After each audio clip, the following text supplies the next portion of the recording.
전 예전에 만세 전세 만기 전에 세입자 구해야 돈 준다고 말도 안 되는 소리죠. 돈 준다고 부동산에서 집 먼저 빼라길래 무슨 소리야 일가라고. 이런 경우가 있어요. 그냥 그런 거 만약에 당하시면 바로 고소 때리셔야 됩니다. 진짜 이거는. 그러니까 이거는 명백히 기망입니다. 중요한 결정할 땐 변호사한테 상담하는 거 특히 20만 원이 아까워서 상담을 안 하는 거죠.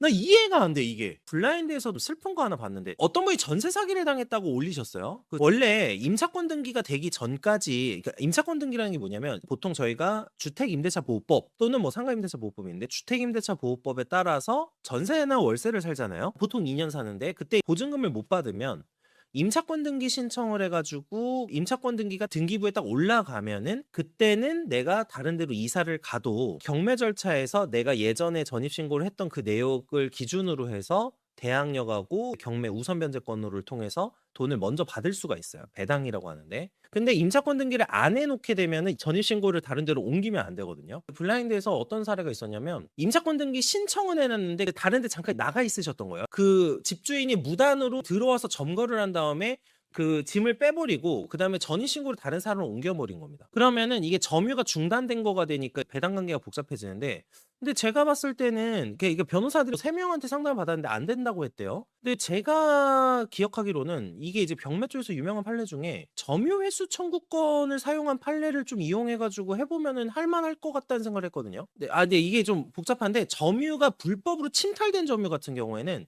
점유 회수 청구권을 쓰게 되면 그 점유 회수 관련해서 소송을 걸 수가 있어요. 그러면은 주택 임차권 등기가 효력이 있을 것 같거든요. 그런 사안들이 있는데 어디서 상담 받으셨는데 뭐 다 안 된다고 했대요. 그런 건 좀 아쉽기는 해요. 예, 근데 이제 복잡하죠. 지금 딱 들어보셔도 이거 뭐지 이게 막 이런 생각 드시긴 하는데 그래서 오늘 제가 그 주제 중에 전세 관련 얘기를 좀 할 거예요. 맞아. 보통 임차권 등기 치르기 전에 짐 같은 거 일부 보통 놔두고 가고 전입신고는 절대로 옮기면 안 되거든요. 근데 블라인드 사연에 의하면은 누군가가 그냥 강제로 문을 뜯고 들어와서 점유를 침탈했다는 거예요. 그냥 점유를 뺏었다는 거죠. 근데 임차권 등기가 되기 전이었으니까 이게 문제가 된 거죠. 무단으로 뺀 걸로 사연에 돼 있었던 것 같은데 그러니까 짐을 빼니까 점유를 안 하는 게 돼버린 겁니다. 여기서 우리가 착각하면 안 되는 게 전입신고만 해놓는다고 해서 점유가 아니에요. 대항력을 갖추려면 전입신고 플러스 점유가 필요하거든요. 이 두 가지가 충족돼야 되는데 그중에서 점유를 뺏겼다 이렇게 해석을 한 것 같아요. 그리고 집주인 입장에서는 강제로 그렇게 해가지고 짐 뺀 다음에 사진 찍어놨겠죠. 증거로. 이쪽도 그냥 머리 싸움이 아주 복잡합니다. 제가 처음에 변호사 되고 나서 주택임대차 보호 주석서를 보는데 이게 점점 법도 많이 바뀌고 계속 변하고 있어가지고 법이 너무 많이 바뀌고 와 이거는 그쵸. 집을 얻는 사람이 제가 진짜 그 말씀드릴 때가 있는데 일단 뭐 좀 이따가 말씀드리려고 하긴 했는데 마음이 편하기 위해서라도 집 사는 게 상당히 의미가 있어요. 물론 안 오를 집을 고르면 안 되겠죠. 그거는 내 전 재산이 들어가는 건데 당연히 투자 판단이 들어가는 거잖아요. 당연히 들어가는 건데 집을 사본 사람과 안 사본 사람은 진짜 그 집에 대한 관념이 다르거든요. 주식을 정말 잘하셔도 집 한 채 해놓으시라고 정말 일관성 있게 말씀드리고 있어요. 네, 변호사면 요런 게 강점이에요. 전 예전에 전세 만기 전에 세입자 구해야 돈 준다고 말도 안 되는 소리죠. 돈 준다고 부동산에서 집 먼저 빼라길래 무슨 소리야 일가라고. 이런 경우가 있어요. 저도 최근에 상담을 하는데 또 이런 얘기가 또 들렸었어요. 갑자기 그런 거였어요. 하루만 빼달라고. 전입신고 하루만 빼달라고. 말이 되냐. 그냥 그런 거 만약에 당하시면 바로 고소 때리셔야 됩니다. 진짜 이거는. 그러니까 이거는 명백히 기망입니다.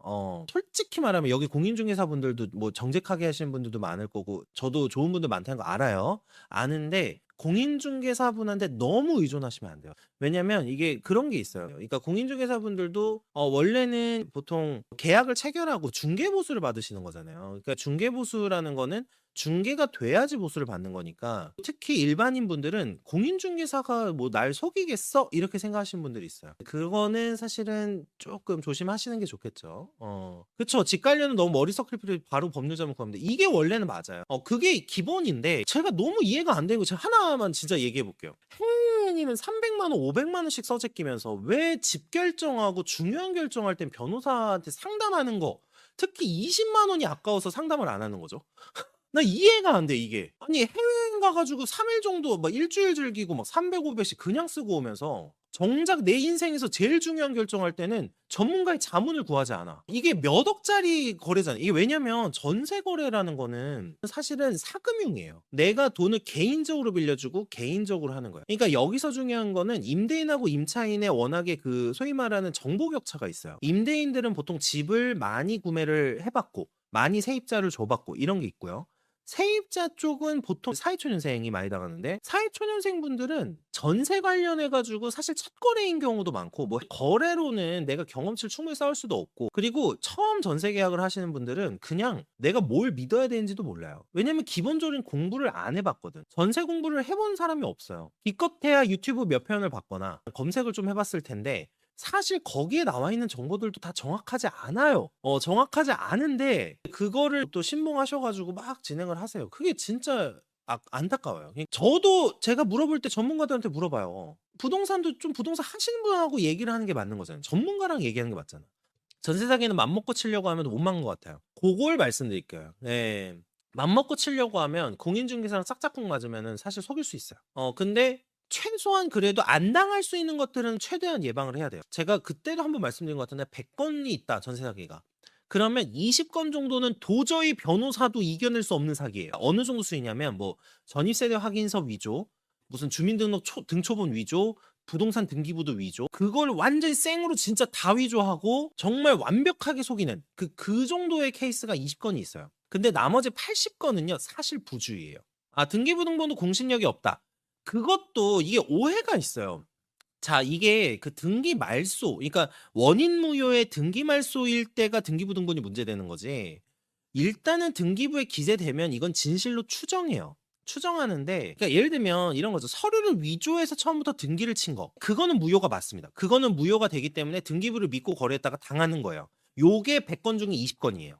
80건 정도는 사실은 안 챙겨봐서 그래요. 맞아요. 임대인이 다 전세 사기꾼이 아니에요. 예, 아니고요. 일단은 그거 말씀드릴게요. 제가 지금 말씀드린 전세 사기라는 거는 단순한 보증금 미반환을 얘기하는 게 아니에요. 진짜 맘먹고 한 사기를 얘기하는 거예요. 네, 이거 혹시 오해하시면 안 돼요. 우리는 등기는 공신력이 없고 지정은 공신력을 인정합니다. 그렇죠. 그러니까 원인 무효인 등기에 대해서 그렇다는 거죠. 정확하게는. 저는 전세 사기를 막 무제한적으로 이렇게 막 넓게 막 언론에서 막 그렇게 얘기하는데 그건 아니에요. 이건 아니고요. 그래서 이거는 오해하시면 안 돼요. 그러니까 등기의 공신력이라는 개념이 이것도 뭐 사실 이제 법적인 논의가 좀 있었는데 자, 이게 그러니까 뭐냐면 지금 어떤 분이 저기 AI로 지금 이렇게 해서 좀 해놨는데 자, 저기서 중요한 거는 자, 근데 등기에 공신력이 없다라고 해서 그럼 등기가 그러면 아무 의미도 없는 거냐? 아니라는 거예요. 잠깐만 보여드릴게요. 이게 AI가 개요를 했는데 자, 여기 보시면 등기 추정력이 있어요. 등기부가 있으면 실제 권리가 있는 것으로 추정해주는 추정력. 그리고 해당 거래가 있었다라고 일단 추정합니다. 근데 여기서 추정이라는 의미가 뭔지 모르실 거예요. 이 추정이 뭘까? 추정? 추정? 그냥 추정하는 거구나 이렇게 생각하시잖아요. 소송에서는요. 추정이라고 하면 추정력이라고 하면은 거의 반대쪽에선 이길 수가 없어요. 사실은 그래요. 입증 책임이 완전히 전환되기 때문에 어려워져요. 근데 여기서 등기 공신력이 인정 안 되는 케이스, 등기 공신력 케이스가 문제가 되는 거는 뭐냐? 이거예요. 자, 등기부를 믿고 건물을 샀더라도 알고 보니 위조 서류에 의한 등기였다면 원소유자에게 집을 돌려줘야 할 수 있다 이거예요. 요게 문제거든요. 그러면 요건 어떻게 해결하느냐 이렇게 돼요. 자, 위조 서류에 의해서 등기로 인정을 받아가지고 등기가 말소가 됐다. 자, 이렇게 되면 어떻게 될까요? 기존 계약 자체가 무효라는 얘기잖아요. 그쵸? 기존 계약이 무효이고 손해배상 청구를 하게 되는데 그 판 사람이 그 등기부를 거쳐갔던 사람들을 이제 소송을 걸게 되는 거예요.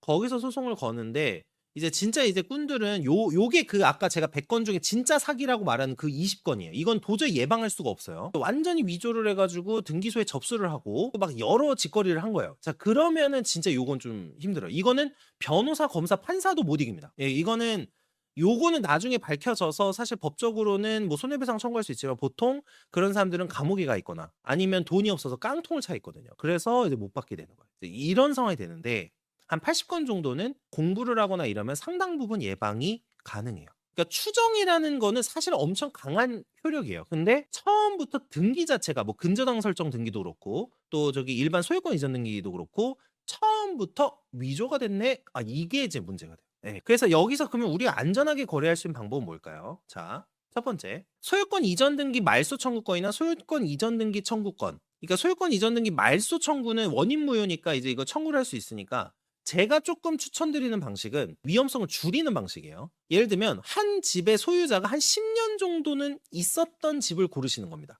10년 정도는 같은 소유자가 일단 쭉 들고 왔던 부동산. 요거가 위조 서류에 의한 것이 아닐 가능성이 높겠죠. 그런 부분들을 좀 챙기셔야 돼요. 제가 부동산 거래를 했을 때도 그런 걸 이제 챙기면서 했고요. 그런 거를 팁으로 좀 드리고 싶어요. 만약에 위조 서류라고 하면은 그 위조 서류에 따른 법률 관계가 아주 오래 지속되기가 힘들어요. 아주 오래 지속되기가 힘들어요. 위조 서류로 인해서 어떤 등기를 치고 한 건 이건 작업을 걸려고 한 거기 때문에 그 시일이 아주 길게 가지가 못한단 말이죠. 그러니까 요런 부분들도 한번 챙겨보시면 좋아요. 국가에서 인증된 홀로그램 등이 부착된 등기부를 반드시 지참하도록 하는 것이 어떤가 생각하는데 이제 홀로그램은 없는데 진위 여부 확인 방법은 있어요. 이미 있어요. 변호사님 혹시 계약서를 일반인이 써도 효력이 있는 거 당연히 있어요. 이것도 또 오해하시는 부분 중에 하나예요. 자, 이게 또 하나 말씀드릴게. 공인중개사를 끼지 않으면 유효한 계약이 아닌 거 아닌가요? 라는 얘기를 하시는 분이 있어요. 전혀 아니에요. 사인 간에 쓰는 계약서를 그냥 공인중개사가 껴있는 것뿐이지 전혀 의미는 없다. 그냥 사인과 사인 간의 계약을 해도 당연히 효력이 있어요. 자, 예를 들어서 대출을 하는 계약을 했다. 이제 근저당권 설정 계약을 한다. 자, 그러면은 대출을 은행이 주로 하지만 사실은 일반 개인이 빌려줄 수도 있죠. 이걸 P2P라고 합니다. P2P 대출을 하는 경우에는 개인이 근저당권을 설정해 버리면 돼요. 개인이 근저당권 설정하면서 돈을 빌려주면 되거든요. 이제 이런 것처럼 이제 사인 간의 사인 그냥 계약을 쓰면은 다 계약이 유효합니다. 위조범에 대해서는 집행유죄와 같은 중범죄라면 어떨까? 집행유죄도 중범죄인데요. 사실 그 원본 부실 기재죄라고 해가지고 그것도 등기부 위조를 하면 당연히 형사처벌을 받고는 있습니다. 당연히 받고는 있습니다. 변호사님 등기부 등본의 근저당권 말소도 위조할 수 있다던데요. 그러니까 저런 부분이 문제가 됐었던 케이스들이 있어요. 근저당권이 이미 말소된 걸로 해가지고 채무가 다 변제된 걸로 서류를 위조해서 등기소에 집어넣었었던 거예요. 그래서 근저당권이 말소가 됐는데 그렇게 해가지고 근저당권이 말소됐으니까 그걸 믿고 거래를 했겠죠. 근데 이후에 말소된 근저당권이 회복이 된 거예요. 왜냐면 그 채권자가 나 돈 다 못 받았는데 왜 이게 없어져 있니? 이렇게 된 거예요. 자, 그래서 요 부분에 대해서 이제 좀 문제가 됐었던 거 있어요. 그래서 제가 말씀드린 게 요런 게 정말 100건 중에 20건에 해당하는 케이스인 거예요. 이런 거는 진짜 정말 이제 맘먹고 온갖 이상한 짓거리를 한 거니까. 근데 이런 범죄는 사실 뭐 한국만의 문제는 아니고 서류 자체를 위조하거나 막 이렇게 해가지고 하는 범죄들은 이제 주로 사기꾼들이 많이 쓰는 거기 때문에 그런 부분들은 조금 있죠. 근데 그러면은 왜 등기공신력을 인정을 안 하고 지금 우리나라 법제가 가고 있느냐? 자, 이거면 반대로 한번 이런 얘기를 한번 들어볼게요. 어떤 사람이 서류를 위조해가지고요 등기를 이전합니다. 자, 그러면은 등기공신력을 인정해버리면 어떻게 되죠? 위조한 놈이 무조건 승자가 됩니다. 그래서 이제 그런 부분에 문제가 있기 때문에 원인 무효, 그러니까 무효인 어떤 등기에 의한 것은 공신력을 인정하지 않는 겁니다. 그러니까 법제도가 아주 단순하게 만들어진 게 아니거든요. 제가 너무 답답한 게 뭐냐면 언론에서는 단편적으로 그냥 계속 얘기를 해버리니까 그냥 다 전세는 쓰레기고 다 전세 사기범이고 근데 좀 솔직하게 한번 말씀드려볼게요. 전세 사기를 당하신 분들은 정말 안타깝고 그거 맞아요. 그리고 당연히 사기꾼 놈들은 처벌을 해야 돼요. 맞아요. 당연히 맞는데 우리가 생각을 해봐야 될 거는 이런 범죄가 아예 없는 정말 이런 완전 무결한 제도를 만들 수 있느냐는 거예요. 물론 이 등기 공신력과 관련해서 여러 가지 좀 보완 제도를 두면 좋겠는데 이제 이런 거는 이제 계속 민법 교수들이나 이제 법조계에 있는 사람들이 좀 고민을 해야 되는 부분이에요. 그건 맞아요. 맞는데 무슨 뭐 이런 논의들이나 뭐 뉴스에서 그냥 전세는 다 쓰레기고 뭐 아니면 계약은 뭐 다 등기는 못 믿고 이런 부분들은 세로키님이 정확해요. 저게 문제였던 거예요. 지금 제가 요즘에 솔직하게 지금 실무를 말씀드릴까요? 요즘 어떻게 됐냐면은 일반 법원에 들어가는 직원들이 지금 등기소 업무를 기피하고 있어요. 왜 기피할까요? 어려우니까. 왜냐면 거기서는 막 실수하면 국가배상 청구 들어온단 말이에요. 등기소나 저런 게 이제 문제가 됐다, 원인 무효다. 저러면 저 같은 변호사 찾아오면 저는 뭐 할까요? 국가 손해배상 소송하죠. 그거를 왜 그냥 전세금을 잃고 있어요? 왜 전세금을 그걸 잃고 있겠습니까? 그 전세금을 그렇게 해서 한 거는 등기부에서 물론 이런 건 있어요. 등기소 판례 중에 뭐 이런 게 있어요. 등기소는 형식적인 심사권만 갖는다. 서류에 대해서 형식적인 심사권만 가지니까 요런 부분은 이제 인정되기 어렵다 이런 부분은 있지만 저라면 국가배상 소송 걸 겁니다. 그 부분에 대해서. 이런 거를 해보면 어느 정도 요즘에는 좀 그 전세 사기 피해자에 대해서 뭐 이런 것도 있으니까 한번 해볼 만해지거든요. 여러 가지 어떤 해볼 수 있는 것들이 있어요. 근데 이제 이거를 전세를 싹 없애야 되냐.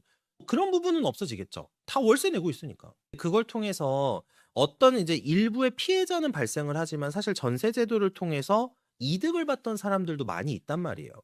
그게 이제 세입자도 그렇고 집주인도 당연히 이제 쌍방이 이익이 되니까 그 제도가 구성이 됐었겠죠. 그러니까 이런 부분을 전세 사기 사례만 가지고 보면 다 당연히 전세를 없애야 되는 게 맞죠. 그러니까 그냥 제도라는 거를 너무 단순하게 해석하면 안 돼요. 네. 전세가 없으면 집값도 낮아지지 않을까? 아니요. 전혀. 이미 다른 선진국에서 증명을 했죠. 전세가 있기 때문에 저는 오히려 집값이 안정된다고 보는 입장이에요. 오히려. 전세가 없으면 집값이 올라가요. 일반적으로는요. 전세 때문에 세입자들이나 일반 서민들은 되게 좋아요, 사실. 나쁠 건 없었어요. 이 전세 사기 사건이라는 건 제가 2016년에 변호사가 됐는데 그때도 있었어요. 근데 이렇게까지 언론에서 막 전세 사기라고 대서특필을 하지는 않았어요.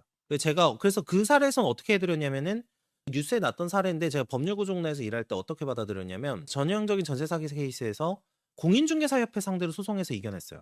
그래서 제가 80% 받아들였거든요. 전세 보증의 80%. 변호사는 방법을 만들어야죠. 그런 거를 해야 되는 거예요. 다주택자에 대해서 어떻게 생각하시나요? 좋다 나쁘다를 떠나서 다주택자분들은 자기의 자산을 늘리기 위해서 노력을 하는 거고 그다음에 전월세 공급 역할을 하는 게 맞으니까. 전세 사기범이 나쁜 거예요. 근데 전세 사기가 언론에서 대서특필이 되면서 이 전세 제도 자체에 대한 필요성을 부정하는 쪽으로 갔어요. 그러니까 이 부분을 생각을 해봐야 된다는 뜻이에요. 제가 아까 말씀드렸잖아요. 완전 서류 위조해가지고 이런 놈들은 누가 봐도 전세 사기범이잖아요. 그건 너무나 명확해요. 근데 이제 이 전세라는 제도를 그럼 이것 때문에 부정을 할 거냐라는 거죠. 왜냐면 100명이 있으면 전세 사기 당한 게 100명 중에 몇 명이겠어요. 사실 소수긴 해요. 피해자분들에게 너무 슬픈 일이긴 하지만 전체의 어떤 전세 체결 건수 대비해서 전세 사기 건은 몇 건일까? 이 전세 사기 그러면 속의 퍼센트가 요 정도면은 그럼 이걸 때문에 제도 자체를 없애야 되는가에 대한 거를 논의를 해야 되겠죠. 근데 지금 어떤 사회 방향성은 제가 봤을 때는 그냥 없애자 쪽으로 가는 것 같아요. 그리고 정책도 없애자는 쪽이고요. 그러니까 수천 세대 지금 월세가 전월세가 없어요. 저희 단지도 지금 없는데 뭐. 그러니까요. 맞아요. 예, 유목민님 말씀이 맞을 거예요. 존경영님, 전세 제도라는 게 우리나라에만 있는 독특한 제도라는데 그냥 미국이나 일본처럼 월세 제도만 임대 임차 가능하게 제도를 바꾸면 안 되는 건가요? 전세는 악용하면 너무 데미지가 큰 듯. 뭐 요렇게 생각하실 수도 있는데요. 이거는 이제 제 생각이에요. 뭐 무조건 틀렸다는 게 아니라 제 생각은 뭐냐면 미국과 일본에서 월세를 얼마나 부담하고 있는지를 한번 보셨으면 좋겠어요. 임대 임차만 가능하게 제도를 바꿀 수도 있어요. 있는데 미국과 일본이 과연 월세를 내고 있는 분들이 특히 도쿄 이런 데를 이제 보시면은 '이게 좋은 건가?'라는 생각을 한번 해 봐야 되겠죠. 그쵸. 다주택자도 당연히 자기 자산에 리스크를 거는 거잖아요. 예. 전월세 부족 심각하죠. 예. 맞아요. 무조건 부동산 돈 번다 이런 거는 없어요. 맞아요. 이것 때문에 망하신 분도 얼마나 많은데요. 그러니까 제가 말하는 건 그거예요. 이 전세라는 제도가 과연 그러면 우리를 힘들게만 한 것인가? 이미 뭐 전세는 월세가 되고 있고 없어지고 있는데 아마 서울은 이제는 고소득자들 아니면 아예 그냥 거주가 불가능한 곳으로 변할 거예요, 전세가 없어지면. 이게 과연 중위층의 소득을 올리고 있는 분들에게 이득이냐는 거예요. 이게 이득일까? 서울의 인프라와 서울의 교육적인 환경, 여러 가지 커뮤니티, 직장 이런 거를 솔직히 진짜 내가 너무 슬픈 건 뭐냐면 지금 일반적인 중소기업을 다니시는 분들은 서울에서 사실 생존이 거의 어려워요. 제가 뭐 250, 300 버는 분들에서 어떻게든 이제 절약을 해서 부자가 되시라고 정말 계속 말씀을 드리고는 있지만 현실적인 전략에서는 서울의 집값이나 서울의 월세 상승률을 그분들이 따라가기 어려워요. 공공임대든 뭐든 뭐 이런 거를 이제 뭐 보조를 하겠다라고는 하지만 사실 뭐 그거는 한계가 있고요. 블라디블라님이 좋은 말씀 해주셨는데 월세가 얼마나 큰 부담이 될 수 있는지 실감을 못해요, 한국. 왜 그러냐면 전세 제도가 계속 있었기 때문이에요. 전세가 버퍼 역할을 해주고 있었기 때문에 월세가 엄청나게 오를 수 있다라는 걸 생각 못 하고 있어요, 지금. 인간이 이 함정에 빠지면 안 되는데 내가 지금 현재 지금 속해 있는 제도가 있잖아요. 그 제도가 사실은 되게 괜찮은 제도였을 수도 있어요. 안 좋은 점만 부각해서 보면은 이것만 보면 당연히 다 제도는 뜯어 고쳐야 되거든요. 근데 그게 과연 나한테 이득이냐는 거죠. 그러니까 그런 부분 생각 한번 해 봐야 되긴 해요, 사실은. 저는 여러 가지 전세가 없어지고 이런 제도 방향이 유럽은 이미 이런 현상이 벌어져 있어요. 지금 어떤 줄 아세요? 유럽에서 소위 말하는 좋은 학벌 나온 사람들 중에 부유층 자제가 아닌 경우가 얼마나 될 것 같아요? 그게 왜 그럴까요? 뻔한 거거든요, 이거는. 돈이 없으면 월세로 나가고 그러면 그 월세로 나가는 돈이 늘어나서 고정비가 늘어나면서 일반적인 서민은 자산에 투자할 수 있는 기회를 잃어버려요. 그리고 소위 말하는 핵심지에 뭐 주거지를 내가 산다거나 이런 부분에 대해서는 다 포기하고 살아요. 유럽에 있는 친구들하고 얘기하면은 원래 그 집이 좀 부유해서 그런 핵심지에 부동산도 있고 또 자산도 있고 이런 친구들은 그 세상을 보는 관점이 다르고 실제로 거기서 집이 돈이 없어 가지고 맨날 월세 렌트 내면서 월세 살고 이런 친구들은 그냥 세상에 대해서 그냥 '아유 모르겠다. 그냥 나 어느 정도 그냥 놀면서 지내지.' 뭐 이런 마인드란 말이에요. 못 사니까. 내가 열심히 해도 못 사잖아요. 그쵸. 누구는 전세가 있기 때문에 매매 수요가 늘어서 가격이 오른다고 하고 대부분 그 풍락론자분들이 그 얘기를 많이 하시죠. 그리고 누구는 전세가 있어서 임대가 나오니 가격이 안정된다고 하고 이거는 보통 다주택자분들이 얘기하시고 저는 1주택자인데 투자 말이 맞다고 생각을 해요. 그러니까 접근 가능한 지역이 사라지는 거예요.